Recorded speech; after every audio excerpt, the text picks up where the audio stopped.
ഈ കാലുകളിലെ കാഫ് മസിൽസിനാണ് നമ്മൾ second heart എന്ന് പറയാ.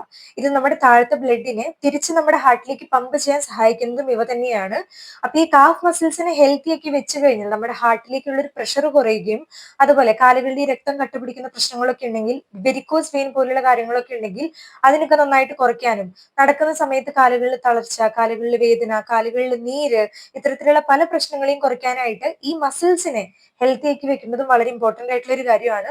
അപ്പൊ ഇവയെ ഹെൽത്തി ആക്കി വെക്കാനായിട്ട് നിങ്ങൾ ചെയ്യേണ്ട 3 എക്സസൈസിൽ ഒന്നാമത്തെ ഒരു കാര്യമാണ് നടത്തം എന്ന് പറയുന്നത്. നടക്കാന്ന് പറയുമ്പോൾ വെറുതെ നടക്കല്ല കേട്ടോ. നിങ്ങൾ ഒരു മിനിറ്റിൽ ഒരു 100 സ്റ്റെപ്പ്, അറ്റ്ലീസ്റ്റ് ഒരു 100 സ്റ്റെപ്പോ അല്ലെങ്കിൽ അതിന് കൂടുതലോ എന്നുള്ള രീതിയിൽ നടക്കാനായിട്ട് നോക്കുക. ദിവസത്തിൽ ഒരു അരമണിക്കൂർ അത്തരത്തിൽ നടക്കാനായിട്ട് കൂടി നിങ്ങൾ ശ്രദ്ധിക്കുക. രണ്ടാമത്തെ എക്സസൈസ് എന്ന് പറഞ്ഞു കഴിഞ്ഞാൽ, നിങ്ങൾ നേരെ നിവർന്നിരുന്നോ അല്ലെങ്കിൽ കസാരയിൽ അങ്ങനെ നേരെ ഇരുന്നതിന് ശേഷം കാലുകള് നേരെ ഇങ്ങനെ സ്ട്രെച്ച് ചെയ്ത് വെക്കുക. സ്ട്രെച്ച് ചെയ്യുന്ന സമയത്ത് കാലിന്റെ പത്തി നമ്മുടെ ഫേസിനോട് ഇങ്ങനെ ഫേസ് ചെയ്തിരിക്കണം. ശേഷം പതുക്കെ നമ്മുടെ കാൽപ്പത്തികൾ ഇങ്ങനെ സ്ട്രെച്ച് ചെയ്ത് മുന്നോട്ടേക്ക് ഇങ്ങനെ സ്ട്രെച്ച് ചെയ്ത് കൊടുക്കുക. അങ്ങനെ സ്ട്രെച്ച് ചെയ്യുന്ന സമയത്ത് നമ്മുടെ ഈ കാഫ് മസിൽസിലും അല്ലെങ്കിൽ തുടയുടെ ഭാഗത്തൊക്കെ ഒരു സ്ട്രെച്ച് ചെയ്യുന്ന ഒരു ഫീൽ നമുക്ക് കിട്ടും. ഇത്തരത്തിൽ കുറച്ചു നേരം അങ്ങനെ ഒരു 1-2 സെക്കൻഡ് ഹോൾഡ് ചെയ്ത് വെക്കുക. ശേഷം വീണ്ടും പതുക്കെ റിലാക്സ് ചെയ്ത് കൊടുക്കാനും കൂടി നോക്കുക. അപ്പൊ ഈ ഒരു എക്സസൈസ് നിങ്ങൾ ദിവസത്തിൽ ഒരു 20 വട്ടം റിപ്പീറ്റ് ചെയ്യാനായിട്ട് നോക്കുക. ഒരു വട്ടം തന്നെ.